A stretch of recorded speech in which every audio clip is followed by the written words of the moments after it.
बिस्मिल्लाहिर्रहमानिर्रहीम। अस्सलाम वालेकुम नाज़रीन, आप देख रहे हैं प्रोग्राम सिटी 10 में हूँ आपकी मेज़बान अना यूसुफ। उम्मीद आप ठीक ठाक होंगे। सड़कों पर ट्रैफिक रवां दवां एक बार फिर से नज़र आने लगी है। स्मॉग के पेश नज़र, शदीद वाली स्मॉग के पेश नज़र जो हुकूमती मैयस थे, अब उनमें चेंजिंग लेकर आई गई है। आज स्कूल खुल गए हैं और इसके साथ साथ कॉलेज, यूनिवर्सिटीज़ और तमाम मामूलात ज़िंदगी में जो कुछ रिस्ट्रिक्शन थी वो हमें मामूल के मुताबिक लग रही है। रेस्टोरेंट भी जो हैं वो अब 10 बजे तक उनकी टाइमिंग कर दी गई है। बाज़ारों के हवाले से भी ऑल्दो मुकम्मल लॉकडाउन था ये जुम्मा, हफ्ता और इतवार, लेकिन पता नहीं क्यों ये किया गया है। क्योंकि अभी तो मैं देख रही थी एयर क्वालिटी इंडेक्स अगर देखें तो आज शहर लाहौर स्टिल नंबर 1 पर है। बाहर निकलें तो आपको वही धुआं भी महसूस हो रहा है, गला ख़राब, नज़ला ज़ुकाम, हर दूसरा बंदा इसका शिकार है। तो ये कुछ डिसीजन लेने में जल्दी तो नहीं कर दी। बच्चों के लिए मास्क पहनना लाजमी है, बट ऑनेस्टली स्पीकिंग मैंने आते हुए शायद कोई इक्का दुक्का लोगों को मास्क पहने हुए देखा होगा, नहीं लोगों ने मास्क पहने होंगे। खैर, हमारे सीनियर रिपोर्टर्स हमारे साथ मौजूद है, ज़रा उनका तज्जिया इस पे ले लेते हैं, उनकी राय कि ये डिसीजन जो है वो इसको कैसे देखते हैं। इमरान यूनुस साहब और दुरे नायाब, अस्सलाम वालेकुम। आपसे स्टार्ट कर रही हूँ। आते हुए आपने भी देखा होगा क्योंकि 9:15 बजे का स्टिल टाइम है ना, तो दफ्तर आने का भी ऑलमोस्ट 10-15 मिनट वाला डिफरेंस होता है। मास्क पहने हुए थे बच्चों ने। ये पहली बात तो ये है जो आपने बात की कि शहर की सड़कों पे ट्रैफिक जो है वो रवा दवा है। अब स्कूल का टाइम एक हो गया है, दफातर का टाइम एक हो गया। अब यकीन जाने जो सफर हम 20 मिनट में हम तय करते थे वो आज हमें 40 से 45 मिनट में तय करना पड़ रहा है। दूसरी बात बिल्कुल आपने ठीक है कि मास्क जो है वो कहीं भी नज़र नहीं आया, क्योंकि ख़ुद मैंने भी सुबह बच्चों को जो है वो 8:40 पर जो है वो ड्रॉप किया है, तो मुझे मास्क की पाबंदी जो है वो नज़र नहीं आई। दूसरी तरफ मैं ये बात करूं कि जो आप बात कर रही हैं कि स्कूल जो है वो खुल गए हैं तो इसका कितना फ़ायदा होगा। देखें, बात यह है कि ठीक है, हर साल जब भी स्मोक आती है स्कूल, कॉलेजेस, यूनिवर्सिटीज़ जो हैं वो बंद कर दिए जाते हैं, लेकिन इसके साथ दीगर स्मोक के तदारुक के लिए जो चीज़ें हैं वो इस बार हमें उस तरह नज़र नहीं आई। देखिए, गाड़ियाँ जो हैं वो स्मोक का बायस बनती हैं, कार्बन छोड़ती हैं, धुआं छोड़ती हैं, ठीक है। आपने ट्रांसपोर्ट को उस तरह बंद नहीं किया, ठीक है। कारखाने स्मोक का बायस बनते हैं, उनको तो वैसे आपने बंद नहीं किया। आप आ गए हैं कि सीधा स्कूल, कॉलेज, यूनिवर्सिटी पर आ गए हैं। नो डाउट ये बंद करने चाहिए, लेकिन ऑब्वियसली चूँकि अब जो है दिसंबर है, बच्चों के एग्ज़ाम जो है वो शेड्यूल थे, कई एग्ज़ाम जो हैं वो इन्होंने शिफ्ट भी कर दिए हैं, ख़त्म पोस्टपोन कर दिए हैं, तो ऑब्वियसली इससे बच्चों का तालीमी हर्ज भी हुआ है। आप 3-4 दिन बच्चों को जो है वो रख लेते, लेकिन ट्रांसपोर्ट के हवाले से अगर बात करें तो करना तो इन्हें यही चाहिए था ना कि एक दिन हाइब्रिड गाड़ियों को इजाज़त दे देते, एक दिन वो पेट्रोल गाड़ियों को इजाज़त दे देते, जो कि पूरी दुनिया में ये मॉडल होता है। एक दिन आप डीजल गाड़ियों को इजाज़त दे देते, लेकिन वो चीज़ें जो हैं उस तरफ ध्यान नहीं जाता। हमारा इसी पे जोर रहता है कि स्कूल, कॉलेजेस, यूनिवर्सिटियाँ, दफातर, मार्केटें ये बंद कर दें। अल्लाह की तरफ से स्मोक जाएगी तो जाएगी, तब हम खोल देंगे। नहीं, आपने तो स्मोक के पेश नज़र किया, जब शहर में एयर क्वालिटी इंडेक्स बहुत बुरा था, नंबर 1 पे आया था, वो तो स्टिल है दुरेनाया। देखिए, बहुत प्रीमेच्योर फैसला है और ये उजलत में किया गया, पता नहीं इनको किसने मशवरा दिया है। अभी ये ज़रूरत नहीं थी इस चीज़ की, आपने लोगों ने अपनी सेट कर ली थी, जिस बच्चों की छुट्टियाँ भी सेट हो गई थी, हर चीज़ स्ट्रीमलाइन हो गई थी, तो आपको इतना प्रीमेच्योर फैसला करने की क्या ज़रूरत थी। ठीक है, आपने रेस्टोरेंट को एटलीस्ट 2-3 दिन अगर ये कर लेते हम बिल्कुल तो ना, अभी भी आप बाहर जाए, सांस ले, आपको चुभन होती है। एज पर प्लान आप जाने देते संडे तक, और आपने ठीक है जितने होटल्स हैं, रेस्टोरेंट हैं, उनको ईज डाउन कर दिया, ठीक है, उनके कारोबार मुतासिर हो रहे थे, लेकिन अब बाकी चीज़ों को अभी क्लोज रखते हैं। अभी देखते हैं इम्पैक्ट क्या आता है। कुछ दिन धुंध पड़ी है, 1-2 दिन, उससे जो इम्पैक्ट आया बहुत अच्छा है, उसको ये अपनी कामयाबी करार दे रहे। मुझे तो समझ नहीं आती किस तरह दे रहे हैं। हालांकि इनका ये जो मसनूई बारिश का प्रोग्राम था लाहौर में बुरी तरह फेल हो गया। लाहौर में मेरा ख्याल कनियाँ भी नहीं पड़ी। तो आप ये खुद चीज़ को देखें कि आपका जो प्लानिंग है वो फेलियर की तरफ जा रही है। उसके बाद मैं एक सूबाई वज़ीर साहिबा को सुन रहा था, वो कह रही थी कि सीनियर सूबाई वज़ीर और मरीम नवाज शरीफ साहिबा का लाहौर होने से क्या फ़र्क पड़ना था, पंजाब होने से क्या फ़र्क पड़ना था। भाई, फ़र्क नहीं पड़ना था, लेकिन कम अज़ कम इस मुश्किल वक्त में वो कम अज़ कम अपने शहरियों के साथ, अपने लोगों के साथ, अपनी आवाम के साथ तो खड़े होते ना।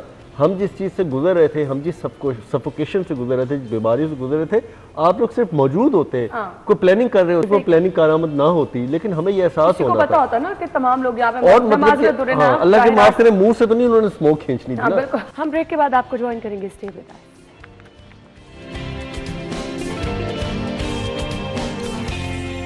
Welcome back once again. आज की पहली खबर जो हम डिस्कस करने जा रहे हैं, जनरल और चिल्ड्रन हस्पताल, जहां पर इजहार नाराजगी का मरासला भेजा गया है, MS सैयद मिठा अस्पताल को बरतरफ किया गया, क्या मामला पेश आया इमरान यूनुस? देखिए जी, बिल्कुल हमेशा से ये शिकायत जो है वो रही हैं। सिर्फ सैयद मिठा हॉस्पिटल की बात नहीं है, जितने भी सरकारी हॉस्पिटल्स हैं वहाँ पर जब भी हमने विज़िट किया है, कवरेज के लिए गए हैं, वहाँ पर पहली जो शिकायत रहती है ना, वो ऑब्वियसली जो मरीज़ वहाँ पर आते हैं दूर दराज से, वो यही कहते हैं कि जो डॉक्टर मेडिसिन रेफ़र करते हैं वो मेडिसिन यहाँ से नहीं मिलती। हालांकि डॉक्टर कहते हैं कि आपको हॉस्पिटल से मुफ्त अद्वियात जो हैं वो मिलेंगी, लेकिन किसी भी सरकारी हॉस्पिटल में चले जाएं आपको ये शिकायत ज़रूर मिलेंगी। या तो अद्वियात जो है वहाँ से मिलती नहीं है, या वो कहते हैं कि जी आप बाहर से ले आएँ, या आपको आधी मेडिसिन देंगे और आधी नहीं देंगे। हालांकि गवर्नमेंट ने इसके लिए तमाम हॉस्पिटल्स को जो है वो बजट दे रखा है कि ये मुफ्त अद्वियात जो है वो आपने देनी है ओपीडीज़ में, और आपने पेशेंट जो है वो जो डॉक्टर ने रेफ़र की है मेडिसिन वो आपने देनी है। लेकिन हमारे यहाँ पर कई ऐसे स्कैंडल आए हैं कि ये अद्वियात जो है वो निचला अमला जो है वो भी मुलविस पाया गया, और कई इंक्वायरियाँ जो हैं वो भी शुरू हुई हैं, लेकिन वो इंक्वायरियाँ गई कहाँ पर हैं वो अभी तक जो है वो हमें चीज़ जो है वो सामने नहीं आ सकी। मुझे ना फिर थोड़ा सा रिलेट करना पड़ता है दुर्रे नायाब, आप तो निगरान सेटअप में साथ साथ गए, मेरे सामने इस चीज़ के हम गवाह हैं, दिखाते रहे हैं, सोशल मीडिया पे वीडियोस वायरल हुई हैं मरीजों से। निगरान CM साहब ने उनकी प्रिस्क्रिप्शन पकड़कर, उन्होंने जो अद्वियात बाहर से खरीदी वो वाली तमाम पर्चियां पकड़कर पूछा कि ये दवाइयां कहाँ से ली हैं, ये डॉक्टर ने लिख के दी है, कहाँ से मिली, एक एक चीज़। तो बल्कि वो इस विल की जरूरत है ना। नहीं, वो पूछते भी थे और वो स्टोर खुलवा देते थे। हाँ। और जब वो स्टोर खुलवाते थे तो स्टोर कीपर कहता था कि ये अद्वियात मौजूद है अंदर। हाँ। और उसके बाद फिर वो जो करते थे वो तो जो बनता था, तो ना सिर्फ वो दवाइयाँ वापस करवाते थे बल्कि उनके पैसे वो गरीब बंदे के वापस करवा के स्टोर से दवाइयाँ उनको दिलवाते थे। ये प्रैक्टिस शुरू में स्टार्ट हुई, फिर ये प्रैक्टिस 13 महीने तक जारी रही। हालात भी ठीक थे, लोगों को पता चल मेडिसिन भी मिल रही थी, लोगों को भी पता लग गया, लोग भी इस चीज़ को बरमला कहते थे कि ठीक है अगर आप हमें दवाई नहीं देंगे तो हम केयर टेकर CM को कंप्लेन करेंगे। एक्चुअली लोग दुआएं, और इत्तेफाक से वो पहुंच भी जाते थे। 2-4 दिन बाद चलते फिरते अचानक ही यूँ किसी भी इमरजेंसी में आना उन्होंने, तो लोगों के पीछे खड़े पाया जाना उन्होंने, तो इस चीज़ का डर खौफ बहुत ज़्यादा हो गया था। और मेरा ख्याल है कि लाहौर समेत पंजाब का शायद ही कोई शाज़ नाज़िर हो हॉस्पिटल जो छोड़ा हो। मुल्तान के तमाम हॉस्पिटल, मुजफ्फरगढ़ तक, लेट हर शुजाबाद, हर मैंने उनके साथ कवर किए। गुजरात डिवीज़न के सारे हॉस्पिटल मैंने उनके साथ कवर किए। गुजरांवाला डिवीज़न के मैंने सारे उनके साथ हॉस्पिटल किए। लाहौर का तो डेली होता था ना, लाहौर का तो सुबह दोपहर शाम खाने के साथ जिस तरह दवाई लेते हैं ना, उस तरह होता था कि हॉस्पिटल में जा रहा है। तो मुझे सिर्फ ये हैरानी है कि अब आपने डिस्प्लेयर इशू कर दिए, लेकिन कोई बंदा ये पूछे कि डिस्प्लेयर लेटर से इनकी सेहत पे क्या असर है, क्या इनकी कोई सर्विस शॉर्ट हो जाएगी, क्या इनके इंक्रीमेंट रुक जाएंगे, क्या इनकी प्रमोशन में अपने प्राइवेट क्लिनिक्स पे ज्यादा टाइम देना शुरू हो जाएगा, बन गई हैं, अभी जाके हालात देख लें। हाँ, क्या इनकी कोई सर्विस में इनको कोई रखना डाला जाएगा, या इनके कोई प्रमोशन समेत कोई इनको आगे तरक्की मिलने के इम्कानात कम हो जाएंगे। मेरा ख्याल है कि डिसिप्लिनरी एक्शन होना चाहिए कि जब एक चीज़ तय है, जब वज़ीर आला मरीम नवाज शरीफ साहिबा ने कहा कि जी अद्वियात मिलनी है, और वो एक के बाद एक कार्ड, पता नहीं कौन से, अभी गुर्दा कार्ड, पता नहीं अभी कोई टांग कार्ड, पाँव कार्ड, जुबान कार्ड, कान कार्ड, पता नहीं कौन कौन से आने हैं। हाँ ठीक है, तो वो जब आ जाएंगे तो उसके बाद कार्ड से क्या मिलेगा जब वहाँ पे अद्वियात ही नहीं होंगी। आप कार्ड लेके जाएंगे, आपकी कोई सुनेगा ही नहीं, अद्वियात ही नहीं होंगी। सीनियर डॉक्टर्स अपने क्लिनिक छोड़ेंगे नहीं, वो प्राइवेट क्लिनिक से उठे के हॉस्पिटल आना गवारा करेंगे तो वहाँ किसी को इलाज मिलेगा ना। डायलिसिस मशीनें तो तब चलेंगी जब वहाँ पे अमला मौजूद होगा, सीनियर डॉक्टर्स मौजूद होंगे, वो ईमानदारी के साथ अपना हॉस्पिटल का टाइम पूरा करेंगे।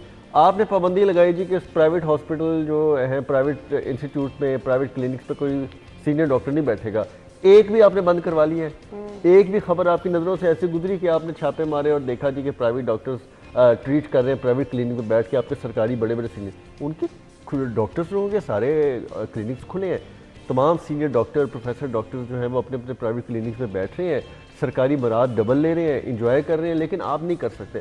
फिर आप वो काम कर रहे हैं जो आप कर सकते हैं, जो आप नहीं कर सकते वो क्यों करते हैं? चाहे वो निगरान सेटअप की भेड़चाल में आपको लगा कि हम अस्पतालों को बहुत ठीक कर लेंगे। मुझे सिर्फ ये बता दें, क्या ये बहुत मुश्किल अमल है कि जो अद्वियात अस्पतालों में जा रही हैं उन पे चेक एंड बैलेंस रखा? ये बहुत आसान अमल है, ये प्रेजेंस के होता है। आपका IT बोर्ड के अंदर जो डाटा आपने सारा वो हिजडू एक बनाई थी, उस पर सॉफ्टवेयर, उसके अंदर ईच एंड एवरीथिंग आपके पास होती है। अगर एक बंदा प्राइवेट अपने मेडिकल स्टोर को चला सकता है घर बैठ के ऑनलाइन, ठीक, तो इनसे हॉस्पिटल का स्टोर रूम मैनेज नहीं होता। इतने बड़ी बड़ी ब्रांचें बना ली आपकी, ये जितने मेडिकल स्टोर्स हैं, और उनके मालकान जो है वो घरों में बैठे होते हैं, ऑनलाइन डाटा देख रहे होते हैं। क्या स्टॉक पड़ा है, क्या जा रहा है, कितनी की सेल हो रही है, कितनी की परचेज हो रही है, हर चीज़ उनकी फिंगर टिप से होती है। हमारी ये समझ नहीं होता कि MS साहिबान जो MD साहिबान है ये सो रहे होते हैं। जब लोकल परचेज का मेडिसिन का टाइम होता है तब ये परचेज नहीं करते। उस वक्त टेंडर डलवाने के वक्त लड़ाइयाँ पड़ जाती हैं आपस में, लोग जो है वो एक दूसरे के खिलाफ चले जाते हैं। उसका बहाना बना के एक साल तक हम परचेज ही नहीं करते। इस चीज़ को एड्रेस करने की ज़रूरत है। हमारे मिनिस्टर साहिबान को एक पूरा कम्प्रिहेंसिव एक मॉनिटरिंग सिस्टम लाने की ज़रूरत है ताकि घर बैठे पता हो, हुकूमत को, स्पेशलाइज्ड हेल्थ को पता हो कि जी क्या चीज़ें दवाइयाँ आ रही हैं, क्या चीज़ें नहीं हैं, हमारे कौन से हॉस्पिटल की इन्वेंट्री में क्या है। ये रिपोर्ट्स तो तैयार करना शुरू करें ना कि एक मंथ में मरीजों को कितनी दवाइयाँ गई हैं, अस्पताल कितनी दवाइयाँ आई थी, कितनी इस्तेमाल हुई हैं। अगर आपके 1 लाख पत्ते डिमांड है एक हॉस्पिटल की पैनाडोल, तो इसमें कौन सी बड़ी रॉकेट साइंस है कि जो आपसे अगले मंथ की 1 लाख पत्ते अरेंज नहीं हो रहे या अगले साल के नहीं हो रहे। मुझे तो इस चीज़ की समझ नहीं आती। मसला सिर्फ ये है कि अफसोस के साथ कहना पड़ता है कि अफसरान और स्पेशलाइज्ड हेल्थ के कुछ लोग अब वो इन माफियाज का मिल गए हैं। वो टेंडर मैनेज करते हैं, अपनी मर्जी की कंपनी आगे अरेंज करते हैं, वही टेंडर उठाती हैं, वो नहीं उठाती तो टेंडर ही नहीं होते। और इस टेंडर ना होने की वजह से साल हर साल ये निज़ाम जो है वो ख़राब होता है। भुगत कौन रहा है बेचारे मरीज। अच्छा जी, डायलिसिस सेंटर की कल भी हमने शेख हिजाज डायलिसिस सेंटर की बात की थी जो कि स्टेट ऑफ द आर्ट है, जहाँ पर हमें पता है कि इन्फेक्शन नाम की चीज़ नहीं है। ये इतना सेंसिटिव इलाज है कि अगर यहाँ पर माइनर सब इन्फेक्शन हो तो मरीज को लेने के देने पड़ जाते हैं। अच्छा जी, डायलिसिस सेंटर की तादाद बढ़ाने और सख्त मॉनिटरिंग का फैसला किया गया है। अमराज़े गुर्दा में मुब्तला मरीज के लिए 8.5 लाख डायलिसिस और 1.5 लाख टेस्टों के लिए मख्तस की जा रही हैं। मरियम नवाज साहिबा ये कहती हैं बहुत अच्छा इकदाम है, बट स्टिल सफाई सुथराई, इन्फेक्शन कंट्रोल, ये तमाम चीज़ें साथ ना चली। मरीज़ कितने वहाँ पर जा रहे हैं, कितने मरीजों का डायलिसिस हो रहा है, टाइम पर मरीजों का डायलिसिस हो भी रहा है या नहीं, क्योंकि डायलिसिस के पेशेंट का अगर आप लेट करेंगे तो बहुत ज़्यादा उनकी हालत ख़राब हो जाती है। जो टाइम दिया गया है, अगर आपकी डायलिसिस मशीनें जवाब दे गई तो कौन पुरसाने हाल होगा। इमरान, देखें ये बड़ी अच्छी बात है, चले देर आए दुरुस्त आए कि आपके पास एक सैंपल मौजूद है शेख हिजाज डायलिसिस सेंटर का। चीफ आप थोड़ा दूसरी तरफ आ जाए ना कि चीफ मिनिस्टर डायलिसिस कार्ड जो है वो, अभी आप कार्ड की बात कर रहे थे भाई, कोई इशू तो वही मैंने कहा वो आपको बता दूं। अच्छी बात तो लगाए, तस्वीरें भी लगाए, कुछ हम भी तो करें, ये कहते हैं, हम तो ये कहते हैं कि भाई यहाँ पर अगर कहीं भी किसी का भी प्रोजेक्ट है ना, अगर आपने उसको बेहतर करना है और वहाँ पर उसका नाम मिटाना पड़े, अपनी तस्वीर लगानी पड़े, भाई वो भी लगा दो। अवामी मुफाद के लिए आपको थोड़ा आगे बढ़ के सोचना पड़ेगा। बाबे पाकिस्तान जो है, अगर वहां पर भी आपने नाम चेंज करना है ना, मैं कहता हूं उसका भी नाम चेंज कर दो, खुदारा उसको भी मुकम्मल जो है वो आप करवा देते, ठीक है ना। तो बड़ी अच्छी बात है और मुझे तो बड़ा अच्छा लगा कि ये हम ऐसे ही कहें कि वज़ीर आला साहबा का बहुत अच्छा इक़दाम है। मैं बार-बार कह रही हूं इसलिए कि इतना जबरदस्त वहां पे इलाज चल रहा है, उस मॉडल को अगर आप फॉलो कर लेंगे तो आपके लिए आसान है। आपने 10 लाख रुपए जो है वो डायलिसिस के मरीज के लिए जो है वो मुख्तस कर दिए कि वो अपना इलाज जो है ना वो इस कार्ड के जरिए करवा सकता है। देखें बात इस तरह की बहुत अच्छा प्रोजेक्ट है, बहुत अच्छी चीज़ है। आपको ये ज़रूरत ही क्यों पेश आती है कि भाई हर मरीज़ जो है जिसके पास कार्ड होगा वो इलाज करेगा। वही बात आ गई कि आपके जो हॉस्पिटल्स हैं ना, है ना, इनके पास जो है वो बजट का मसला नहीं है। असल चीज़ है विल की, असल चीज़ है कि आप अवामी मुफाद के लिए काम करें। अभी हम ब्रेक में हम यही बात कर रहे थे ना कि हमारे जो डॉक्टर साहिबान हैं, हम सबकी बात नहीं करते, लेकिन मेरे ख्याल से कुछ 70 से 80% डॉक्टर जो है वो ऐसे हैं जिनका काम सरकारी हॉस्पिटल्स में मरीजों को घेरना और अपने प्राइवेट क्लिनिक्स पर लाना होता है।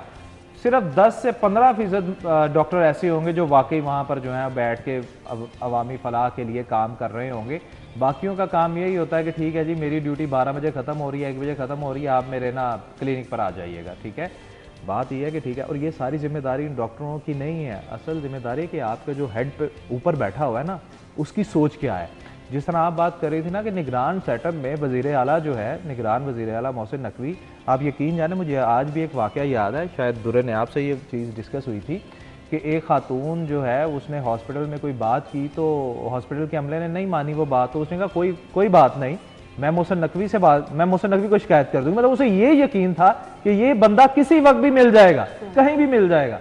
तो भाई आपको ऐसी सोच, ऐसी अप्रोच, ऐसी आपको खिदमत खल जो है वो करनी चाहिए कि आप खुद चीज़ों को देखें। जब आपको पता है कि आप जिस यहाँ पर हर डिपार्टमेंट जो है उसमें मसाइल पाए जा रहे हैं, ठीक है, आप जब तक इनको फोर्सफुली ठीक नहीं करना चाहेंगे ना, ये नहीं होंगे। और बार बार फॉलोअप की जरूरत है, बार बार फॉलो। और मुझे तो ये भी याद है कि मोहसिन साहब ने अपने सीएम हाउस के अंदर लाइव कैमरा एक्सेस ली हॉस्पिटल्स की। अच्छा। और वो सारा दिन जब भी उनको टाइम थोड़ा बहुत भी मिलता था, वो चले, मैंने ये बात करना नहीं चाहता था क्योंकि बड़ी प्राइवेट बातें होती हैं, सीक्रेसी वाली होती हैं, आपको मैं अब आज डिस्क्लोज कर रहा हूँ। वो अपने ऑफिस के अंदर बैठ के अपने स्क्रीन्स पे हॉस्पिटलों के कैमरों के अंदर देखते थे कौन क्या कर रहा है। और उन्होंने ऑपरेशन थिएटर्स भी कैमरों के जरिए मॉनिटर किए कि कितने ऑपरेशन हो रहे हैं, जनरल हॉस्पिटल में कितने हो रहे हैं, जिना में कितने हो रहे हैं, बाकी हॉस्पिटल में कितने हो रहे हैं। फिर वो मैनेजमेंट करते थे कि जहाँ पे ऑपरेशन की तादाद कम है वहाँ पे सर्जन्स को वो पाबंद करवाते थे कि वो दूसरे हॉस्पिटल में जाके जहाँ पे लंबी लिस्ट है वहाँ करें। देखें ना कि इतनी जब माइक्रो मैनेजमेंट करते थे। माइक्रो मैनेजमेंट के हवाले से दुरे ने आप जो बात कर रहे हैं कि जब एक चीज एक बंदा एक कर रहा है कि वो हॉस्पिटल को ऐसे मॉनिटर कर रहा है, डिजिटल दौर है, तो क्या आप अद्वियात जो है उसकी खरीदो फरोख्त डिजिटलाइज नहीं कर सकते, नहीं चेक कर सकते? आपके पास सिस्टम तो मौजूद है, दुनिया कहाँ से कहाँ पहुंच गई है और अभी तक हम खातों में लगे हुए हैं। अच्छा, तरक्याती मनसूबों पे कैमरा लगवा दिए उन्होंने। अब वो सारा वक्त बैठ के ना तरक्याती मनसूबे भी देख रहे होते थे कि कौन से अंडरपास, कौन से फ्लाईओवर पे जो मैंने काम कहे थे, जो प्रोग्रेस है वो हो रही है, वहाँ पे गर्डर्स रखे जा रहे हैं, वहाँ पे कारपेटिंग हो रही है, नहीं हो रही। अच्छा, उन्होंने इतना ज़्यादा टेक्नोलॉजी का यूज़ किया कि उसके बाद वो उसकी इम्प्लीमेंटेशन के लिए उनको बहुत हल्का सा पुश करना पड़ता था।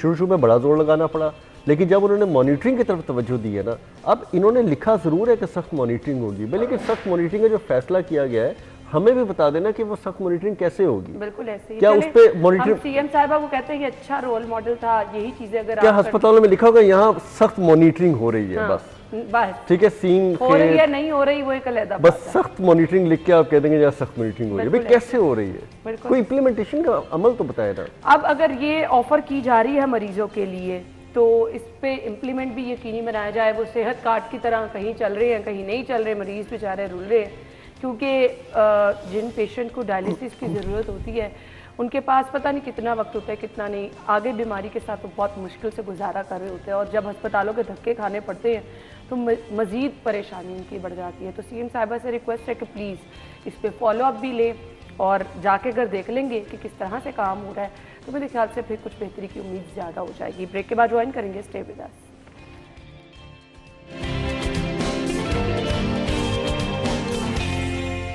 Welcome back once again. मसाइल वही हैं, घूम फिर के शहर में जब भी हम जिक्र करते हैं तो यही कुछ चंद एक मसाइल हैं, लेकिन ये चंद एक मसाइल बहुत बड़े और जानलेवा भी होते हैं जी। सफाई ना सहूलियात हैं, ट्रांसपोर्टर परेशान हैं, मुसाफिर परेशान हैं, बस टर्मिनल मंसूबे फाइलों में बंद होकर रह गए हैं। ये फाइलें भी मेरे ख्याल से बंद हो गई हैं, अलमारियां भी बंद है, कोई खोलने को तैयार नहीं है। दुरे नायाब। अच्छा, अगर आप इजाज़त दें तो एक दिन तो एक छोटा सा वाक़या फिर याद आ गया। हम बस टर्मिनल भी गए, पूरी रात लगाई, 4 घंटे बस टर्मिनल में बैठे रहे। अच्छा। बस टर्मिनल में बैठे, ऊपर गए, नीचे गए, बसों में गए, सीटों पे बैठ के लोगों से पूछा, बहुत बुरे। और जब थोड़ा टाइम बच गया ना तो थाना लाड़ी अड्डे चले गए। वहाँ पे तो हालत ही बुरी थी। वो जिस तरह आपको फिल्मों में दिखाते, बनियान पहनी है, शलवार पहनी है, वो पुलिस वाला बैठा है, कंप्यूटर चल नहीं रहा, और वो उसको कोई पता नहीं रजिस्टर किधर है। अच्छा, इतना मजे का वाकया हुआ, उन्होंने कहा जी रजिस्टर कंप्लेंट रजिस्टर किधर है? उन्होंने कहा जी वो मरर साहब ना साथ लेके गए। उन्होंने कहा जी किधर गए? खाना खाने गए जी, वो कंप्लेंट रजिस्टर ही साथ ले गए। अच्छा, उसका वेट हो रहा है। अब हम सारे यूँ बैठे हैं, सीएम साहब बैठे जी, वेट करेंगे मरर साहब आ रहे। थोड़े मरर साहब ऐसे हैं जिस तरह बंदा नहीं बेगाने की शादी में फिर रहा होता। वो फिर ही जा रहा है, तो उन्होंने कहा कौन है? उनके ये तो मरर साहब है। उनके मनसे किधर आए? अच्छा, वो इतने इतने मजे के वाकई होते थे, हैरान कुन। तो लारी अड्डा की उस वक्त हालत ऐसी थी, उस पर फिर डिसीजंस हुए और उनको कहा गया कि ये काम होने चाहिए, नए बेस्ट बस शेड्स बनने चाहिए, नए वेटिंग रूम्स बनने चाहिए, एयर कंडीशंस होने चाहिए, अंदर जो है वो कम से कम ऐसी टक शॉप होनी चाहिए जिसमें अच्छी क्वालिटी की आपको चाय बिस्किट्स और जो चीज़ें मिल सकती है वो कम से कम जो ज़रूरियात है। फिर वॉशरूम पे उन्होंने कहा जी कि वॉशरूम सही होने चाहिए, वॉशरूम पे कंप्रोमाइज़, क्योंकि मुसाफिर बंदा जो होता है उसको यही होता है कि अगर मैं 10 मिनट भी रुकूं या बस से उतरूं या बस से चढ़ूं, अगर वो बस से उतरते तो तब भी उसको वॉशरूम की तलब होती है, अगर वो बस में बैठ रहा होता है उसको पता होता है 2-4 घंटे की तब। अच्छा, उस पर भी उन्होंने फोकस किया, पूरी जस्टिफिकेशन से फोकस किया कि कौन सी चीज़ को कहाँ होना चाहिए। वो सारी चीज़ें हो गई, टिकट काउंटर्स हो गए। उन्होंने कहा जी कम से कम वहाँ पे आप रेलवे स्टेशन की तरह लिख के लगाएं कौन सी बसें कहाँ पे खड़ी होंगी, फिर बेस के नंबर हों, फिर बेस प्रॉपर कारपेटेड हो। ये ना हो कि बारिश हो तो बस जो है ना वो आधे टायर पानी में तैर रहे हो और पता ही ना कौन सी बेस कहाँ हो। हर चीज़ का फैसला हो गया। आज आप हालत ही आपने खुद ही फ्रेश फुटेज अभी दिखाई है कि आप उस पर इम्प्लीमेंटेशन देख लें नई गवर्नमेंट का। अब मुझे सिर्फ ये बताएं, आप कहती हैं कि चलें, मुझे आप भी कहती हैं, हमारी प्रोड्यूसर भी कहती हैं कि हम लोग बहुत तनकीद करते हैं। अब मुझे बताएं गवर्नमेंट कर क्या रही है जो हम तनकीद ना करें। आप मुझे कुछ पहलू ऐसे बता दें कि जिसपे हम कहें कि हाँ जी ये बहुत अच्छा हो रहा है, तो हम माजरत करते हैं जी हमें तनकीद नहीं करनी चाहिए। सफरी सहूलियात यहाँ नहीं है, लोगों को पब्लिक टॉयलेट्स की सहूलत यहाँ नहीं है, राह चलते हुए लोगों को पब्लिक ट्रांसपोर्ट की सहूलत यहाँ नहीं है। यहाँ पे मुझे बताएं, आपको खाने पीने से लेके ओवर चार्जिंग लेके मार्केटों में छोटी मोटी अशिया से लेके कहाँ पे गवर्नमेंट की गवर्नेंस हो रही है। तो ठीक है, मैं मानता हूँ जी कि हम बड़े माजरत खां हैं, हम गलत तनकीद करते रहे। सेहत की बात आपने पहले हाफ में इतनी अच्छी की है। आप मुझे बताएं कहाँ पे कोई बहुत अच्छी बात हो रही है। गवर्नेंस जो है वो प्राइमली हुकूमत पंजाब की जिम्मेदारी है, वज़ीर आला पंजाब उनकी टीम की जिम्मेदारी है। जब आपने टीम बना ली, आपने वज़रा की फौज जफर मौज खड़ी कर दी, अब उनकी जिम्मेदारी है। आप उनसे अब भाग नहीं सकते कि क्या हो रहा है क्या नहीं हो रहा। इमरान यूनुस, देखिए रेस्ट एरियाज आपने देखे हैं मोटरवे पे, लाजमी देखे हैं ना? वो क्या पाकिस्तान का हिस्सा नहीं है? सही वो क्या यूरोप के हैं? वहाँ पर भी तो बने हुए हैं ना। अब आप ये देख लें, ये जिन बस टर्मिनल्स की बात हो रही है जिनमें यतीम खाना है, बदामी बाग है, लारी अड्डा है, यहाँ पर देखें सफाई बड़ी तादाद में मुसाफिर होते हैं यहाँ पर। हाँ बिल्कुल, बेंच टूटे हुए हैं, सफाई सुथराई के नाक़िस इंतजाम है। इन सब खाने पीने का मयार बिल्कुल, खाने पीने का मयार एक तो नकली सारी चीजें होती हैं, दूसरा महंगी होती हैं। सही कह रही हैं। बुनियादी चीजें फराहम कर दे, सिटिंग आप व्हील चेयर्स वगैरह तो बड़ी उम्र के लोगों के लिए नहीं फराहम कर सकते, चलें ना करेंगे। पानी, वॉशरूम और बैठने की जगह, ये 3 बुनियादी, ये सब चीजें नहीं है। उसके बावजूद ये बस टर्मिनल्स आपको सालाना 1.5 अरब का रेवेन्यू दे रहे हैं। तो अगर आप सहूलियात दे दे तो यहाँ पर अगर आप यहाँ सहूलियात दे, और भाई यहाँ से जो रेवेन्यू हो रहा है वो आप अपने अल्ले तलल्लों पे लगाने की बजाय या यहाँ का बजट कहीं और लगाने की बजाय कम से कम इन्हीं पे लगा देना, तो यकीन जाना ये मेरे ख्याल से आपके एयरपोर्ट से बेहतरीन जो है वो आपके टर्मिनल बन जाएंगे। ठीक है, वक्तन फवक्तन इनके प्रोजेक्ट जो हैं वो भी इंट्रोड्यूस करवाए जाते रहते हैं, लेकिन वही बात है कि हमारे यहाँ पर होता यह है कि एक हुकूमत ने अगर कोई प्रोजेक्ट दिया है, अगली हुकूमत जब आती है कह दिया कि भाई ये इसका प्रोजेक्ट है, इसको बंद कर दें। बहुत ही कम ऐसा हुआ है कि किसी एक आधे प्रोजेक्ट को कोई हुकूमत जो है ना वो लेकर चली है।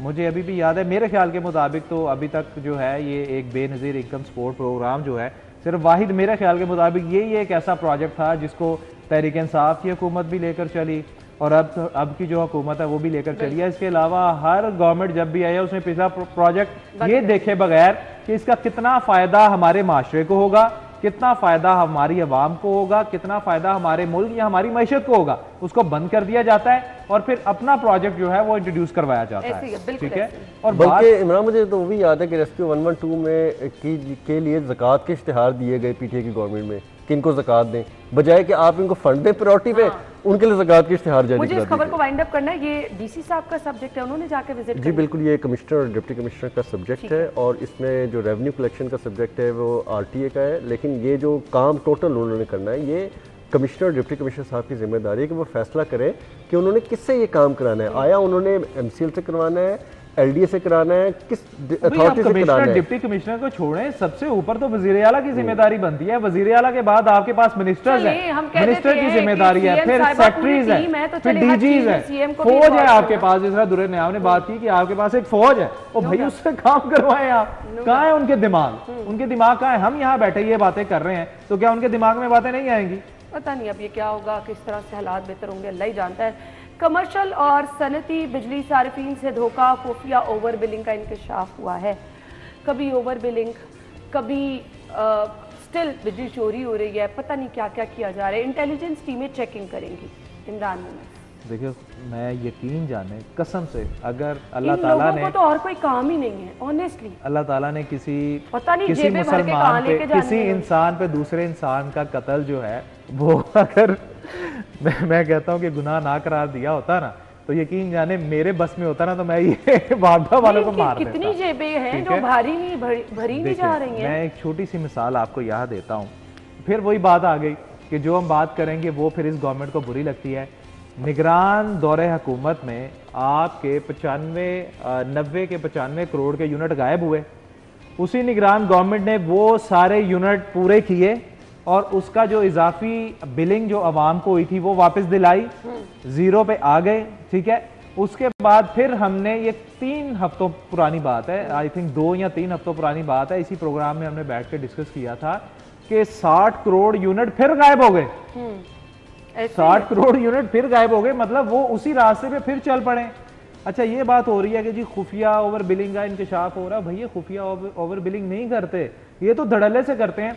दुरे ने आप इस चीज़ की मेरी बात को सेकंड करेंगे कि सिटी डिस्ट्रिक्ट गवर्नमेंट को ये लमसम बिल डालते हैं, सरकारी महकमों को ये लमसम बिल जो है वो बिलिंग करते हैं, इन्होंने अरबों की बिल हाँ, उस चीज़ को देखते देखते इन्होंने अब क्या किया है कि जो कमर्शियल एरियाज हैं, जो फैक्ट्रीज हैं, उन बेचारों को इन्होंने ओवर बिलिंग जो है वो करना शुरू कर दिया। अब वो बेचारे अपना बिल ठीक करवाने के लिए लाखों रुपया हाथों में लेके फिरते हैं, वो भी इसलिए कि भैया 10 लाख मांग रहे हैं बिल ठीक करने का, हम कह रहे हैं 5 लाख ले लो, हमें हमारा बिल ओरिजिनल जो है वो डाल दो।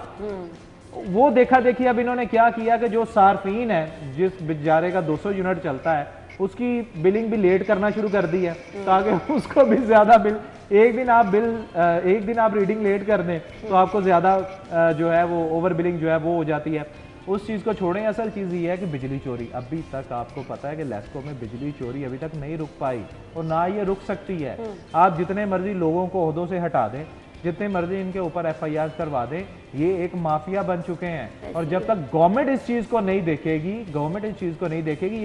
ये कंट्रोल में नहीं आएंगे। लेकिन गवर्नमेंट क्यों देखेगी? जब गवर्नमेंट के अपने मुफादात है। निगरान सेटअप में जो सरबराह था उसका कोई अपना मुफाद नहीं था, वो अपने दफ्तर का, वो अपने घर का बिल भी देता था, वो माफ नहीं करवाता था, वो किकबैक्स नहीं लेता था, इसलिए उसने हाथ जो है वो इनके गलों में पकड़ा हुआ था, इनके गिरेबान में। बट अभी की सूरत हाल के मुताबिक जिनको ओवर बिलिंग हो गई या जितने मर्जी बिल ठीक करा लें, भुगतना पड़ेगा। पता नहीं इससे देखें, ये ना ये तय है, जिसको एक दफा बिल ये लगा देते हैं ना, उसकी जान नहीं छूटती जान, वो पैसे लेके फिरे, हाँ, बारहा ठीक जो मर्जी करे, वो अगले बिल में दोबारा आ जाते हैं। वो पैसे लेके फिरे, जो मर्जी करे। इंटेलिजेंस टीमें जो हैं वो क्या इसमें खुफिया रिपोर्ट या खुफिया चेकिंग करेंगी? निगरान सेटअप में आपका एक सिस्टम बना दिया गया कि इस सिस्टम के तहत बिलिंग होगी, इस सिस्टम के तहत जो है ओवर बिलिंग रुकेगी, इस सिस्टम के तहत बिजली चोरी रुकेगी। तो भाई आप उस मॉडल को क्यों लेकर नहीं चल रहे? देखें, इसमें ना जब ये गिरफ्त इनकी और मजबूत तब होगी लेस्को पे या जिस जैसे इदारों पे, जब ये सूबाई हुकूमतों के अंडर आएंगे।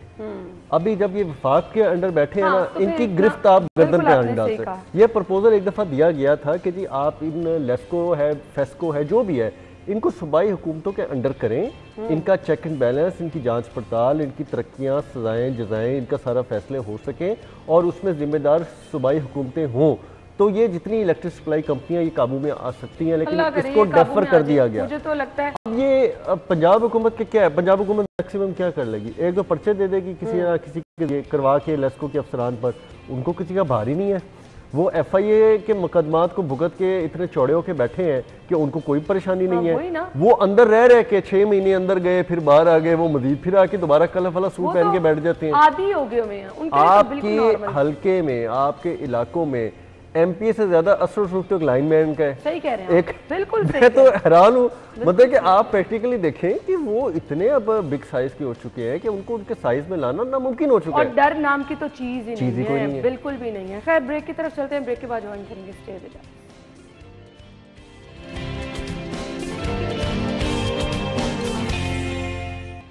Welcome back.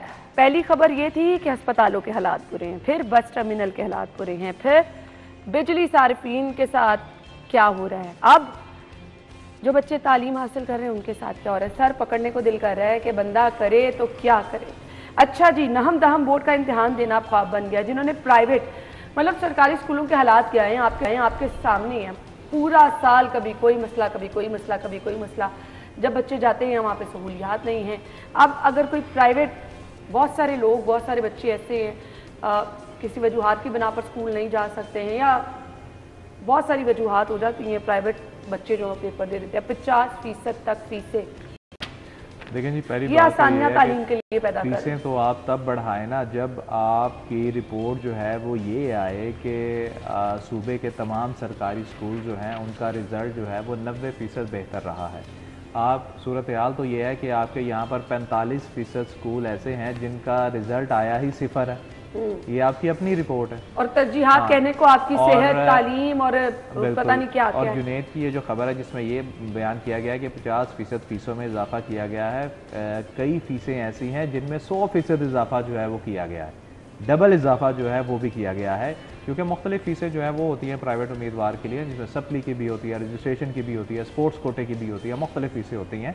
तो ये 50 से 100% इजाफा जो है ना वो किया गया। और वाकई बिल्कुल आप वाली बात ठीक है कि आपके सरकारी स्कूलों में तालीम जो है वो दी कैसी जा रही है। ठीक है, एक छोटी सी चीज़ आप ये ले लें, मुझे ये बता दें कि क्या आपके सरकारी स्कूलों में, चलें पढ़ाई को तो वो छोड़ें, उसका तो अल्लाह ही हाफ़िज़ है, मुझे ये बताएं कि आपके कितने ऐसे सरकारी स्कूल हैं जिनमें पीने का साफ़ पानी जो है वो मुयस्सर है।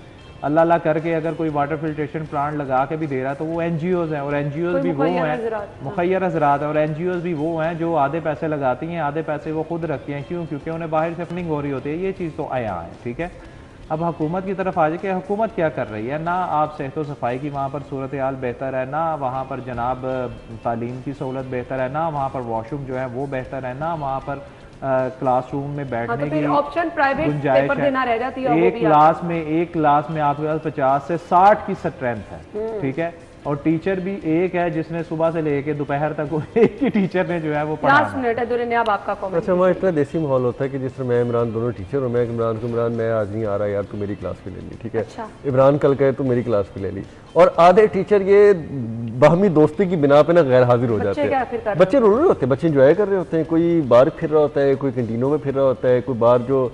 अच्छा, हमारे दौर में जब छोटे थे हम 10 मैट्रिक तक थे, हमारे ब्रेक के अलावा स्कूल की चार दीवारी से बाहर जाना पॉसिबल ही नहीं होता था। इधर तो बच्चे क्लासें लेके बाहर फिर रहे होते हैं, और स्कूलों के बाहर जो रेडियां लगी होती हैं वहाँ से कभी कुछ खा रहे होते हैं, कभी कोई नान चने खा रहा होता है, कभी समोसे खा रहा होता है, और पता लगता है स्कूल लगे हुए हैं लेकिन अभी छुट्टी नहीं हुई, लेकिन बच्चे वैसे ही ज़रा तफरी के लिए बाहर आए हुए हैं। तो ना आपका डिसिप्लिन रहा सरकारी स्कूलों का, ना वहाँ पे निसाब रहा, ना वहाँ पे तालीम का कोई म्यार रहा, ना वहाँ पे असातिज़ा की कोई ट्रेनिंग रही।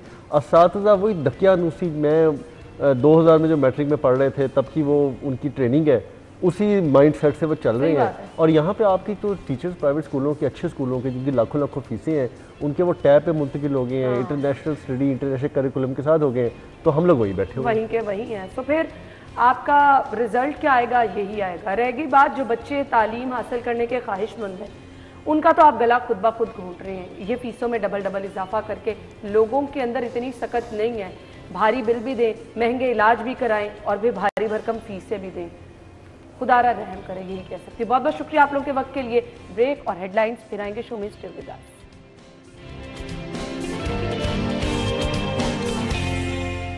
Welcome back once again. Program के हिस्से में जी रूडा किस तरह से अपना काम कर रहा है और डेवलपमेंट वर्क यहाँ पर किस तरह से चल रहा है, इस नए शहर की क्या क्या खुसूसियात होंगी, ये जो नया शहर आबाद होने जा रहा है ये किस तरह से मौजूदा शहर से डिफरेंट होगा, कौन कौन सी सहूलियात अपने रिहायशियों के लिए लेकर आएगा, और कौन कौन से यहाँ पर वो मेगा प्रोजेक्ट्स चल रहे हैं जो इन द लॉन्ग रन आपको बहुत ज़्यादा फ़ायदा दे सकते हैं। इस पर हम बात करते रहते हैं जी। आज हमारे साथ इस पर गुफ्तगू करने के लिए डायरेक्टर हाइड्रोलॉजी रूडा मौजूद है, मोहसिन अतीक साहब। हम उन्हें अपने प्रोग्राम में वेलकम करेंगे। अस्सलाम वालेकुम जी। वालेकुम अस्सलाम। Thank you so much. River training work के बारे में सबसे पहले मैं जानना चाहूँगी आपका, क्योंकि सब्जेक्ट डायरेक्टली ये है, तो ये है क्या और इसकी ज़रूरत कैसे महसूस हुई? There is a phenomena called, हम इसको कहते हैं इंटरजनरेशनल एमनीजिया। एमनीजिया वैसे तो होता है याददाश्त खो जाना, इंटरजनरेशनल एमनीजिया होता है कि एक जनरेशन को कुछ चीज़ें याद थी, पता थी, और अगली जनरेशन को पता भी नहीं वो चीज़ें, वो कहीं माजी में खो गई, उनकी किसी को याद भी नहीं। रावी इसी तरह की एक चीज़ है। रावी हमारे बुज़ुर्गों को पता है कि कोई एग्जिस्ट करता था, सैर करने जाते थे, क्योंकि तब के और अब के हालात में बहुत फ़र्क है, बहुत फ़र्क आ गया है। कश्ती रानी वहाँ होती थी, शिकार होता था, कुछ वहाँ खरगोश होते थे, कुछ जानवर, कुछ जंगलात इर्द गिर्द होते। अब आप पूछें किसी से कि पिछले 15-20 सालों में गया सैर करने, नो वन मिलता है। हमारे लिए सबसे बड़ी तफरी होती है कुछ खाने पीने की, कुछ ज़्यादा रावी माजी में कहीं खो गया है, क्योंकि अब तो उसकी हालत ही वो नहीं है।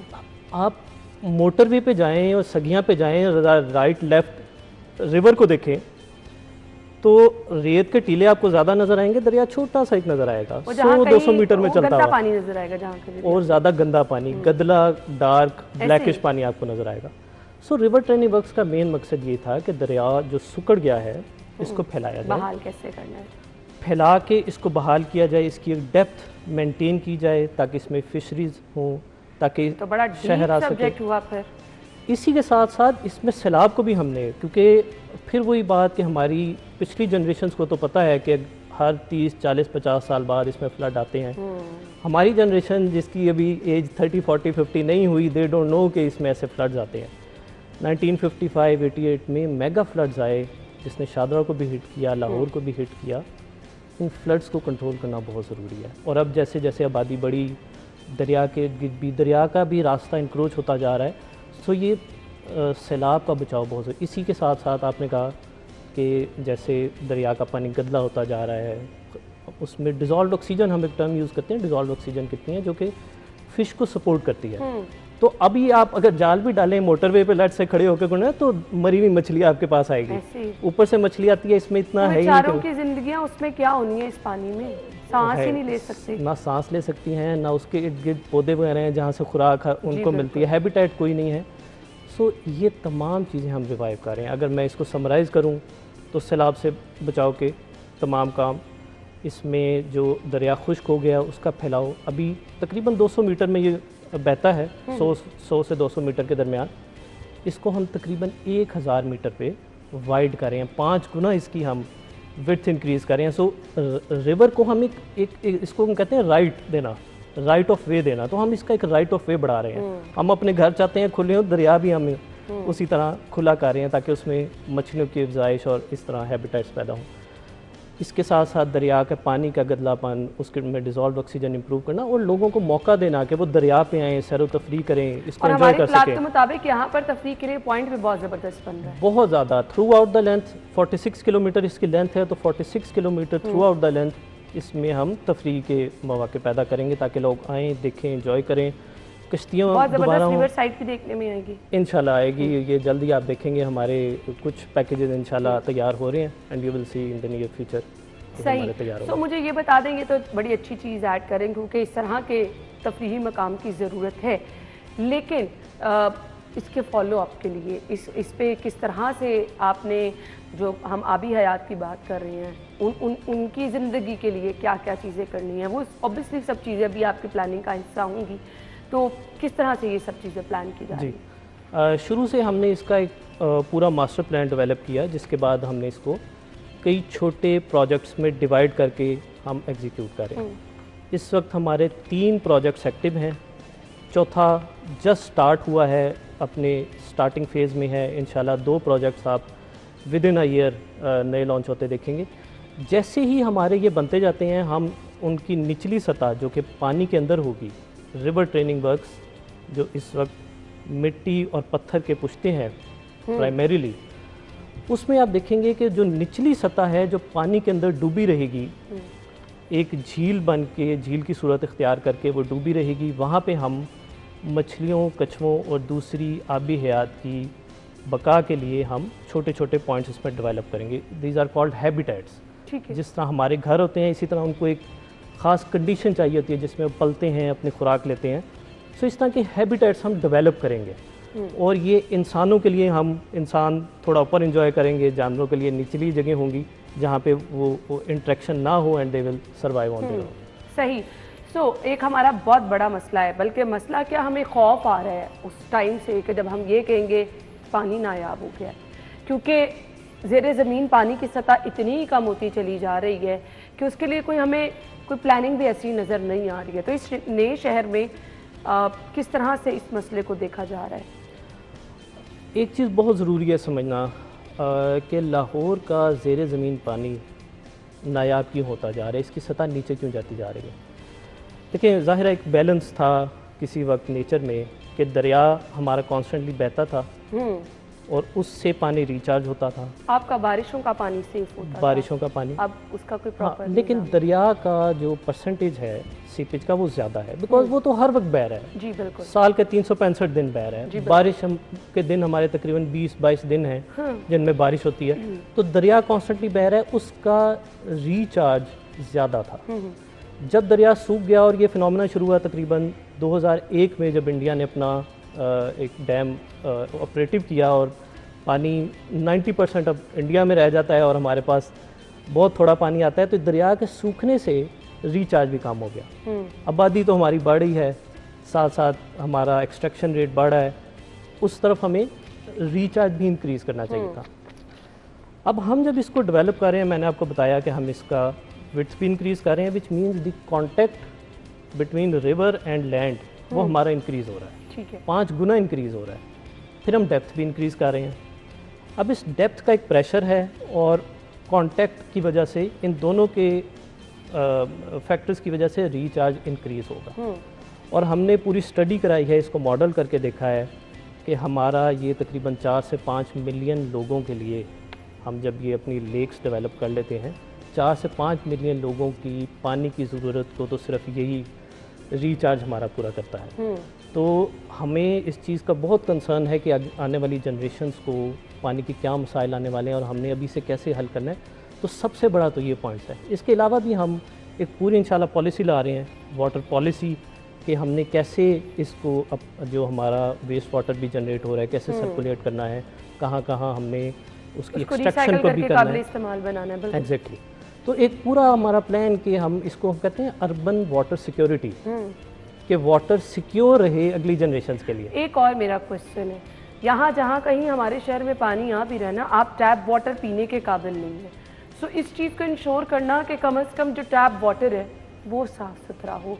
इस कदर गंदा पानी है कि आप बॉटल में किसी भी इलाके में शहर में जाके देख लें, जहाँ कहीं पानी मैसर है वहाँ ये हालात हैं, क्योंकि पानी की सतह इतनी नीचे जा चुकी है तो हर जगह गंदा पानी। इस चीज़ को कैसे यकीनी बनाएं? सतह भी नीचे जा चुकी है और पानी के नीचे जाने के साथ साथ सीवरेज मिलना शुरू हो गया, सीवरेज भी मिल रहा है और आर्सेनिक है हमारी लेयर्स में नीचे, वो आर्सेनिक, और आर्सेनिक इज कैंसर कॉजिंग। हाँ जी बिल्कुल, तो वो आ रहा है। और अब से कुछ अर्से बाद फिर लोग इमेजिन भी नहीं कर सकेंगे कि हम टैप वाटर पीने के लिए यूज़ कर सकते हैं, बिकॉज बॉटल वाटर इतना आम हो रहा है। हम बहुत बड़ा रिस्क है आपकी जान के लिए। एग्जैक्टली। तो देखिए, जब हमारा फ्रेश वाटर रिचार्ज इंक्रीज होगा और वेस्ट वाटर ट्रीटमेंट प्लांट्स जो हमारे प्लान का हिस्सा हैं वो इंस्टॉल होंगे, तो ये दोनों चीज़ें तो एड्रेस हो जाएंगी इंशाल्लाह। ठीक है। जब हमारे वेस्ट वाटर ट्रीटमेंट प्लांट्स लगे और पानी फ्रेश होकर दरिया में गया और वही पानी रिचार्ज हो रहा है, फ्रेश वाटर रिचार्ज हो रहा है, गंदा पानी जो बैक्टीरिया लेडेड वाटर है वो रिचार्ज नहीं हो रहा, then again water level drop नहीं कर रहा। जो ड्रॉप करता है तो वो आर्सेनिक लेयर्स को डिसॉल्व करता है, वो नहीं हो रहा। तो ये दोनों चीज़ें इंशाल्लाह हमारी एड्रेस होंगी और हमारा जो पानी है वो दोबारा पीने के काबिल होगा। सही। सो ये तो जी अभी प्लानिंग का हिस्सा है, कुछ लॉन्ग टर्म प्लानिंग के जब पानी इस्तेमाल होना शुरू हो जाएगा, जब ऑब्वियसली ये शहर आबाद होगा तो ज़रूरत उससे ज़्यादा बढ़ती चली जाएगी, कहीं आके ब्रेक तो नहीं लगेगी, क्योंकि हमें बाकी जगहों के एक्सपीरियंस अगर देखें तो जैसे जैसे हम देखते हैं कि लोग आ रहे हैं, बढ़ता चला जा रहा है इस्तेमाल चीज़ों का, तो वो कमी आना शुरू हो जाती है या फिर हालात ख़राब होना शुरू होते हैं। तो आपको एक लॉन्ग पॉलिसी की ज़रूरत तो होती है ना? जी, हमने 30 इयर्स प्लान अपना अभी से इन्फोर्स किया हुआ है। 30 इयर्स प्लान हमारा इंटैक्ट है और अप्रूव्ड है हमारी इंटरनल जो कम्पिटेंट अथॉरिटीज़ हैं, और अभी तक की जो हमारी प्लानिंग है what ever the upper setup it is, हमारा उसी प्लान के मुताबिक अल्हम्दुलिल्लाह हमारा चलता जा रहा है। आगे भी हमारा इंशाल्लाह आप 2 से 3 सालों में देखेंगे कि फ़र्स्ट लेक हमारी कंप्लीट हुई भी आपको मिलेगी, और उसकी जो मैं जितने भी बता रहा हूँ उसकी एडवांटेजेस वो इंशाल्लाह आपको नज़र आएंगे। अभी अगर आप साइट पे भी जाएं, पिक्चर्स और वीडियोस हमारे सोशल मीडिया पे भी देखें तो आपको एक बहुत हेल्दी प्रोग्रेस आपको नज़र आएगी। जितने भी एक्सटर्नल सर्कमस्टांसेस रहे, वेदर इट बी फाइनेंशियल और पॉलिटिकल, तो हमारा काम अल्हम्दुलिल्लाह बहुत अच्छा और बहुत तेज़ रफ्तारी से बिल्कुल। अब मुझे ये बता दें, ये तो आपने बता दिया कि पानी की सतह बुलंद करने के लिए क्या क्या किया जा रहा है, किस तरह से इस पानी को सिक्योर किया जाएगा। ये जो साइट बता रहे हैं कि लोगों के लिए बनाई जा रही है, इसकी क्या क्या सहूलियात यहाँ पर दी जाएंगी, कैसा ये तफरीही पॉइंट होगा, किस तरह से लोग यहाँ पर आकर जो है मुस्तफ़िद हो सकेंगे? जी देखिए, इसमें हमने मुख्तलिफ सेक्शंस में मुख्तलिफ चीज़ें रखी हैं। कुछ सेक्शंस तो वो हैं जो हमारे अभी कामरान की बारादरी है और हमारे जो ओल्ड हेरिटेज है उसके करीब है, वहाँ एक डिफरेंट तरह की हमारी एक्टिविटीज़ यहाँ तो बड़ी अच्छी आप वो बहुत, और यहाँ आबादी अभी जो हमारा इंशाल्लाह कंप्लीट होने जा रहा है, वहाँ पे हमारी जो कुछ मॉडर्न तफरीही मकामात बच्चों के लिए, इवन जो आप दूसरे मुल्कों में देखते हैं बहुत आसानी से डेवलप होने वाली चीज़ें। स्केटिंग की जगह हैं बच्चों के लिए, लेज़र टैग्स हैं, ये हम दरिया के इर्द गिर्द इस तरह की। फिर एक सिंपल सी चीज़, लोग सुबह आना चाहते हैं दरिया पे, सिंपल वॉकिंग करना चाहते हैं, जॉगिंग करना चाहते हैं, साइकिलिंग करना चाहते हैं, एनवायरनमेंट क्रिएट हो जाएगा। और इस साइकिलिंग और वॉकिंग पाथ में किसी किस्म की हम ट्रैफिक इंटरफेरेंस नहीं अलाउ कर रहे हैं। उसके इर्द गिर्द बिल्कुल अलग से ट्रैक और सिक्योर, अलग से track, no cars allowed on there. उसके पीछे जस्ट बैठने की जगह, नेचर एंजॉय करने की जगह, दरख्त, पौधे, ये चीज़ें हमारी होंगी। फिर बीच में कहीं कहीं कुछ नेट्स, बैडमिंटन, स्क्वॉश, इस तरह की छोटी छोटी बच्चों के लिए, मैंने बताया कि बच्चों के लिए तफरीह की जगह, तो फैमिली के लिए भी हैं, वॉकिंग जॉगिंग के लिए भी हैं। हम इस तरह से डेवलप कर रहे हैं। आने वाले टाइम में जो हमें बहुत अहम चीज़ें लग रही है ना कि होनी चाहिए और हमारी बका भी हैं, हमारी ज़िंदगियों की, सेहतमंद ज़िंदगियों की ज़ामिन भी हैं। एक बुनियादी चीज़ें ना, पानी, साफ़ सुथरी आबो हवा। जब हम साफ़ सुथरी आबो हवा की बात करते हैं, क्योंकि आजकल हम बहुत मुतासर हो रहे हैं इससे, सो दरख्त होना बहुत ज़्यादा ज़रूरी है। इस सेक्शन में बता दें किस तरह से इस पर इम्प्लीमेंट किया देखिए, मैंने बताया कि एक तरफ तो हम पाथ डेवलप कर रहे हैं जो कि दरिया के बिल्कुल एडजेसेंट, ताकि लोग वहाँ पे वॉकिंग एंड जॉगिंग। उसके पीछे हमारे पूरे दरख्त एक तो वहाँ पे हमारे आगे, और जहाँ जहाँ से दरिया गुजरता है वहाँ पे 6-7 हमारे फॉरेस्ट पैचेस हैं जो कि अबैंडन पड़े थे।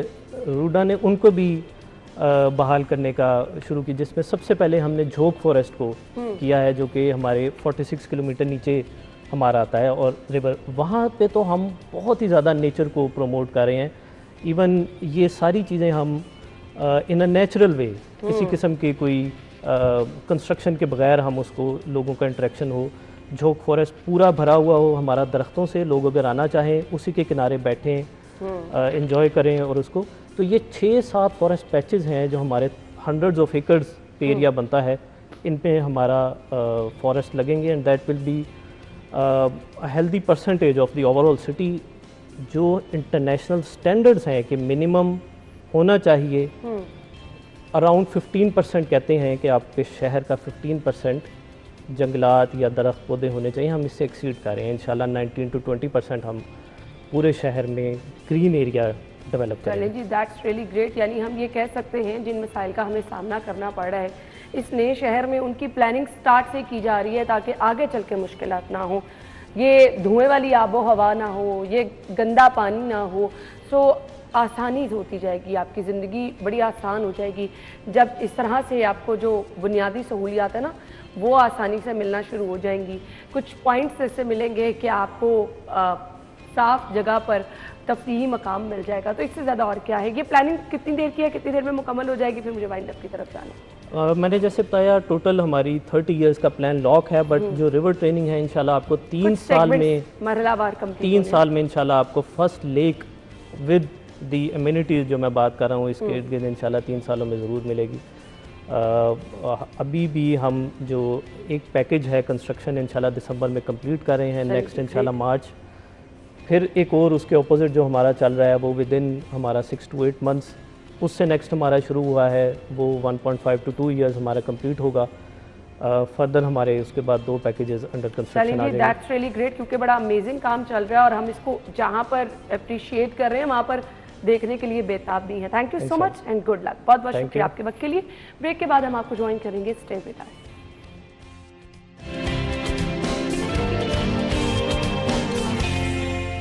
Welcome back once again. हम टाइम टू टाइम ज़बरदस्त टैलेंट आपके साथ शेयर करते रहते हैं और इसका मकसद सिर्फ ये होता है कि आपके अंदर छुपे टैलेंट को भी हम सामने लेकर आएँ।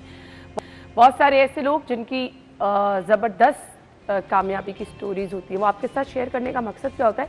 शायद हमें लगता है कोई बहुत बड़ा सेटअप होगा तो हम कुछ कर सकेंगे।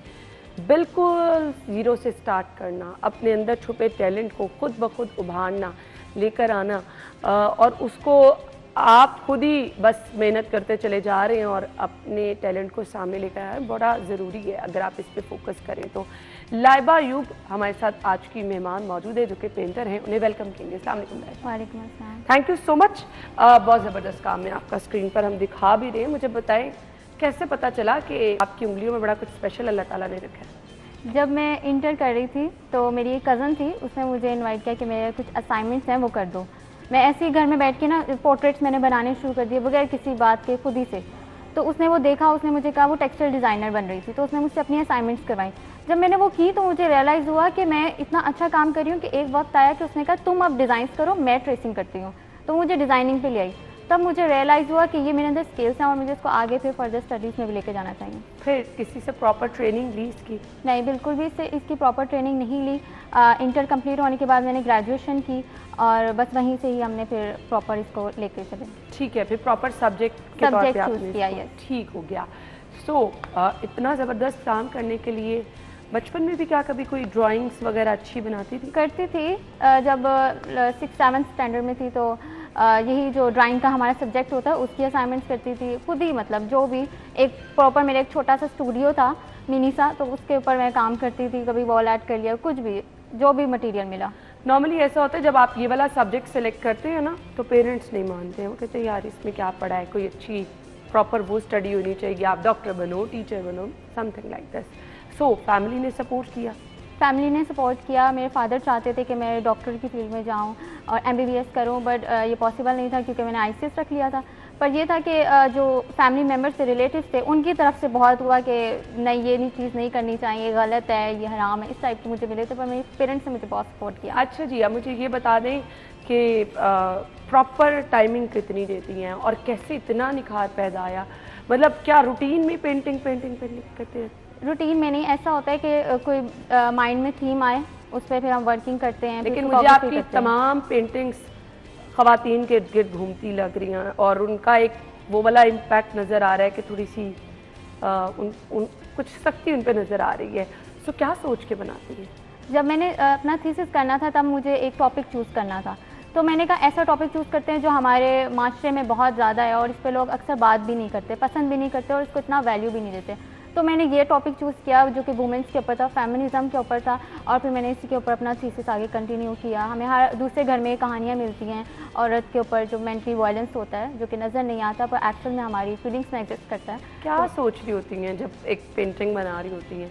मतलब मैं अभी आपकी स्क्रीन पर एक पेंटिंग चल रही थी, अब बिल्कुल प्रॉपर फेस के ऊपर उसका हाथ है, मतलब क्या ज़हन में क्या चल रहा होता है, क्या मैसेज? वो ऐसा था कि जब मेरा काम मैं अपना सोच रही थी कि मैं क्या करूं जो थोड़ा डिफरेंट हो और पूरा एक स्टोरी टेलिंग हो, तो मैंने इस पेंटिंग का थीम यही था कि हमारी जो माएँ हैं, हमारी जो दादियाँ हैं, वो इस जनरेशन में रहती हैं, इस सोसाइटी के जो नॉर्म्स हैं उन पर अमल करती हैं, ना सिर्फ इसको अपने ऊपर लाती हैं, अपनी ज़िंदगी में अप्लाई करती हैं, बल्कि अपनी जो अगली जनरेशन है, जो जैसे हम लोग हैं, उन पे भी इसको ट्रांसफ़र करती हैं कि तुम भी ऐसे ही करो। तो ये इसके ऊपर ये मेरी थीम थी। ठीक है, और मुझे बता दें ये एक पेंटिंग कितनी देर में मुकम्मल करती हैं? डिपेंड करता है कि काम कैसा है, कितना डिटेल में करना है, पर इजीली 1 वीक लग जाता है अगर आप लगातार लगे रहो तो। लगातार का मतलब पूरा दिन उस पर? जी नहीं, पूरा दिन लाइक 10 आवर्स इसी तरह लगे रहो। अच्छा जी, स्टार्ट कैसे लेती हैं? मतलब आप ये बोर्ड है, पेपर का इंतखाब कैसे करना है, मतलब बेस्ट क्या होती है चीज़ जिस पे आपकी पेंटिंग ज़्यादा प्रोमिनेंट हो सकती है? मतलब वो लोग जो स्टार्ट कर रहे हैं उनको कुछ बेसिक्स अगर आप बताना चाहें। जो लोग आना चाहते हैं उनको सबसे पहले चाहिए कि वो दूसरे आर्टिस्ट का काम कॉपी करें, और अगर वो कॉपी अच्छा कर सकते हैं तो वो बहुत अच्छे आर्टिस्ट बन सकते हैं। आपने भी यहाँ से स्टार्ट किया? जी, मैंने ऐसे ही गूगल से किसी भी आर्टिस्ट का काम निकाला, उसके स्केचेस कॉपी किया, और जब मैं कॉपी किया मैं बहुत हैरान हुई कि मैं कैसे कर रही हूँ। आजकल तो नॉर्मली जो आर्टिस्ट हैं वो ट्रेसिंग पे जा रहे हैं, ना उनके अंदर वो है कंपोजिशन है, ना वो उसको मेजरमेंट के थ्रू कर रहे हैं, लाइव पेंटिंग कर रहे हैं, लाइव पेंटिंग नहीं, ऑलमोस्ट जो है वो ग्रिड को फॉलो कर रहे हैं, ग्रिड से कॉपी कर रहे हैं या ट्रेसिंग कर रहे हैं। नॉर्मली आर्टिस्ट ये कर रहे हैं, पर मेरा मानना ये है कि आपको लाइव स्केचिंग आनी चाहिए। आप किसी भी आर्टिस्ट का काम निकालो, उसको कॉपी करने की कोशिश करो, अपने हाथ से बनाने की कोशिश करो, तो वहीं से आप फिर स्टेप बाय स्टेप आगे चलते रहोगे। सही। इंस्पिरेशन भी कोई है आपकी जिसका काम आपको खुद बड़ा पसंद हो? मुझे नॉर्मली ऐसे ही आर्टिस्ट का काम पसंद आता है जिनका रियलिस्टिक हो, बहुत ज़्यादा रियलिस्टिक हो, जैसे खुदा अल्लाह बख्श थे और एना मोल्का थी। इस तरह के बहुत से आर्टिस्ट हैं जिनका काम रियलिस्टिक है या स्ट्रोक्स में है, तो वो अच्छा लगता है, जो भी आर्टिस्ट अच्छा काम कर रहे होंगे। ठीक है, मुझे अब ये बता दें कि क्या गैप से पेंटिंग्स बनाती हैं कि कॉन्टीन्यूसली आपका घर में कोई प्रॉपर जगह बनाई है? मेरा घर में ही अपना थोड़ा सा मिनी से दोबारा स्टूडियो है, तो उसमें मेरा ये काम है कि आजकल मैं इंस्टाग्राम के थ्रू अपना काम ऑनलाइन कस्टमाइज सेल कर रही हूँ। जिसको भी जैसा भी स्केच चाहिए होता है या ऑयल पेंटिंग चाहिए होती है तो वो कस्टमाइज काम कर रही हूँ आजकल मैं। सही। सो मुझे ये बता दें, बेस्ट पेंटिंग अब तक की आपकी जो आपको लगती है और उसको बना के आपको खुद भी खुशी हो रही हो और हैरानगी भी हो रही हो कि वाकई ये काम मैंने किया? ये वाली एक मेरी पेंटिंग है, ये ब्लैक वाली जो है, ये मेरा फाइनल पीस था अभी तक का, जो इसके बाद मैंने आगे फेमिनिज्म पे काम नहीं किया। और ये पेंटिंग ऐसी है कि मैं इसको देखती रहती हूँ, मुझे खुशी होती है अंदर से कि ये बहुत मज़े की बनी है। मुझे पता नहीं क्यों इतनी पसंद है। इसके जो कलर शेड्स हैं, इसके जो बैकग्राउंड कलर्स हैं, मुझे बहुत ज़्यादा पसंद है। बहुत डेप्थ है इसमें जी, वो और आई थिंक मैं इसको शायद सेल भी नहीं करूँगी। मैंने इसके चार्जेस भी इतने ज़्यादा रखे हुए हैं कि सेल ही ना है। सही। सो मुझे ये बताएं कि इसके अलावा कौन सा ऐसा सब्जेक्ट है जिस पे काम करने को आप खुद इंजॉय करती हैं? नेचर पे कभी, क्योंकि मुझे लगता है नेचर बड़ी खूबसूरत है। ऐसा ही है, लैंडस्केप्स वगैरह। और मेरा होता है कि मैं जाऊँ, अब जैसे कि विंटर्स आ गए हैं तो बहुत खूबसूरत हमें लैंडस्केप्स देखने को मिलेंगे, तो मेरा है कि मैं आगे लाइव पेंटिंग करूँ किसी भी पार्क वगैरह में जाके। सही। सो इसके अलावा मुझे ये बता दें, फ्यूचर प्लान्स क्या हैं, आगे क्या करना चाह रही हैं? गोल्स मेरे यही है कि मैं अब मास्टर करूँ कहीं अच्छी सी यूनिवर्सिटी से, बेशक वो पाकिस्तान की हो या बाहर की हो, है मेरा भी गोल। और दूसरा ये कि मैं अपना इंस्टाग्राम को ज़्यादा से ज़्यादा ग्रूम करूँ, ज़्यादा से ज़्यादा। अच्छा, बेस्ट पेंटिंग के लिए क्या चीज़ें क्वालिटी अच्छी मैटर करती है? कलर्स का इंतखाब, आपका बैकग्राउंड अच्छा होना चाहिए, पेपर का आई थिंक स्किल्स होती हैं। अगर आप लाजमी नहीं कि आपके पास मटेरियल अच्छा है तभी आप काम अच्छा कर सकते हो। बहुत से आर्टिस्ट ऐसे हैं जिनके पास मटेरियल बहुत ही गंदा होता है, ब्रशेस, पेंट्स वगैरह, इवन दो कि कैनवस ही, पर क्या होता है काम अच्छा हो। आपकी स्किल्स मैटर करती हैं, आप उस पर किस तरह काम करते हैं, उसकी क्या क्वालिटी निकल के आती है बाहर, सही होता है। मटेरियल नहीं वैल्यू रखता। हाँ, कहीं किसी लेवल पे जाके हम कह सकते हैं कि मटेरियल भी वैल्यू रखता है, पर मेन चीज़ आपकी स्किल्स हैं। ठीक है। स्टूडेंट्स के लिए क्या मैसेज होगा? स्टूडेंट्स के लिए मैं यही कहूँगी कि नॉर्मली स्टूडेंट्स ये कहते हैं कि पाकिस्तान में स्कोप नहीं है, और आई डोंट थिंक सो ये कहना चाहिए। आप हर चीज़ का स्कोप खुद बनाते हो, क्योंकि हमारे पास इंटरनेशनल पूरी दुनिया है, हम अपना काम बाहर प्रमोट कर सकते हैं सोशल मीडिया के थ्रू। तो बस मेहनत करते रहें, उसका फल आपको ज़रूर मिलेगा। कितने साल लगे आपको यहाँ तक पहुँचते हुए?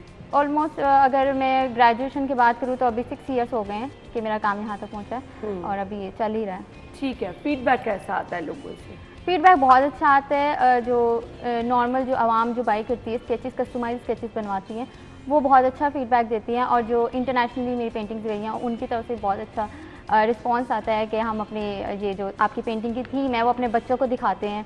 एक क्लाइंट ने मुझे ये कमेंट किया था, जो कि मेरे लिए बहुत बड़ी बात थी। चलिए जी, दैट्स रियली ग्रेट। आपको गुड लक कहना चाहेंगे, बहुत ज़बरदस्त काम है आपका। तो आपके जो भी फ्यूचर के प्लान्स हैं, अल्लाह ताला आपको उस पर कामयाब करे। आपका बहुत बहुत शुक्रिया। हमें इजाज़त दीजिए, कल मुलाकात होगी। अल्लाह हाफ़िज़।